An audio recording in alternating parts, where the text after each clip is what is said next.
हैदराबाद में भारत और बांग्लादेश के बीच तीसरे और आखिरी मुकाबले से पहले टीम इंडिया के हेड कोच गौतम गंभीर ने एक बैटिंग ऐप का प्रमोशन किया। उन्होंने सोशल मीडिया पर लोगों को इसे डाउनलोड करने के लिए कहा, जिसके बाद फैंस भड़क उठे।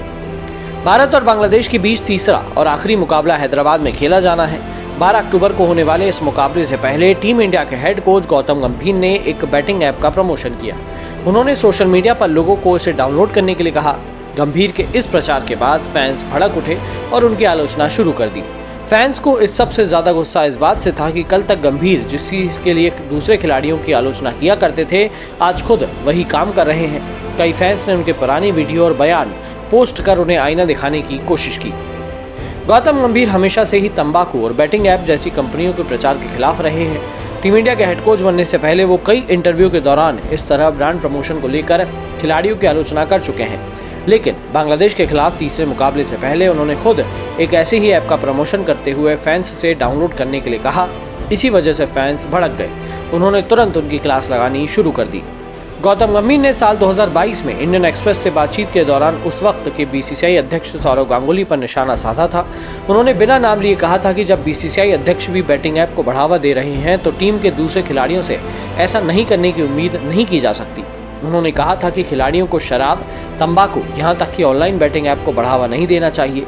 वहीं न्यूज़ 18 के साथ एक इंटरव्यू में दिग्गज खिलाड़ियों से पान मसाले की कंपनियों के प्रचार को घिनौना और निराशाजनक कहा था। बता दें कि वीरेंद्र सहवाग, कपिल देव और सुनील गावस्कर जैसे कई खिलाड़ी ऐसे ब्रांड के प्रमोशन में शामिल थे।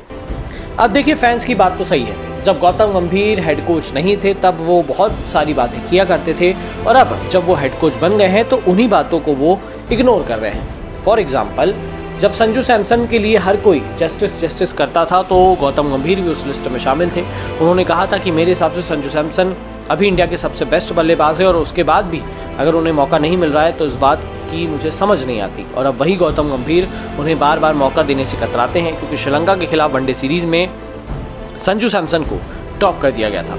वहीं गौतम गंभीर ने पहले कहा था कि बैटिंग ऐप्स को प्रमोशन करना, पान मसाले, शराब का प्रमोशन करना बिल्कुल भी अच्छी बात नहीं है। पर अब जब वो हेड कोच बन गए हैं तो वो खुद अब बैटिंग ऐप का प्रमोशन कर रहे हैं। तो ये चीज़ें गौतम गंभीर के विपक्ष में जा रही हैं, क्योंकि गौतम गंभीर के पहले के बयान, पहले के पोस्ट, पहले के ट्वीट्स, पहले की वीडियोस, पहले के इंटरव्यूज़ वो सब फैंस के पास हैं, और फैंस समय समय पर गंभीर को ये याद दिलाते हैं कि आपने पहले इस बारे में कुछ और कहा था और अब इस बारे में आप कुछ और कर रहे हैं। तो लोगों ने कहा कि गौतम गंभीर की कथनी और करनी में फ़र्क है, क्योंकि गौतम गंभीर अब खुद उस बीसीसीआई के सिस्टम का हिस्सा हैं, इसीलिए गौतम गंभीर सब चीज़ें कर रहे हैं। जब वो उस सिस्टम का हिस्सा नहीं थे और बाहर बैठकर सिर्फ कमेंट्री करते थे और एक्सपर्ट्स थे तो बहुत सारी बातें करते थे, पर वो खुद अब अपनी ही बातों पर अप्लाई नहीं कर रहे हैं।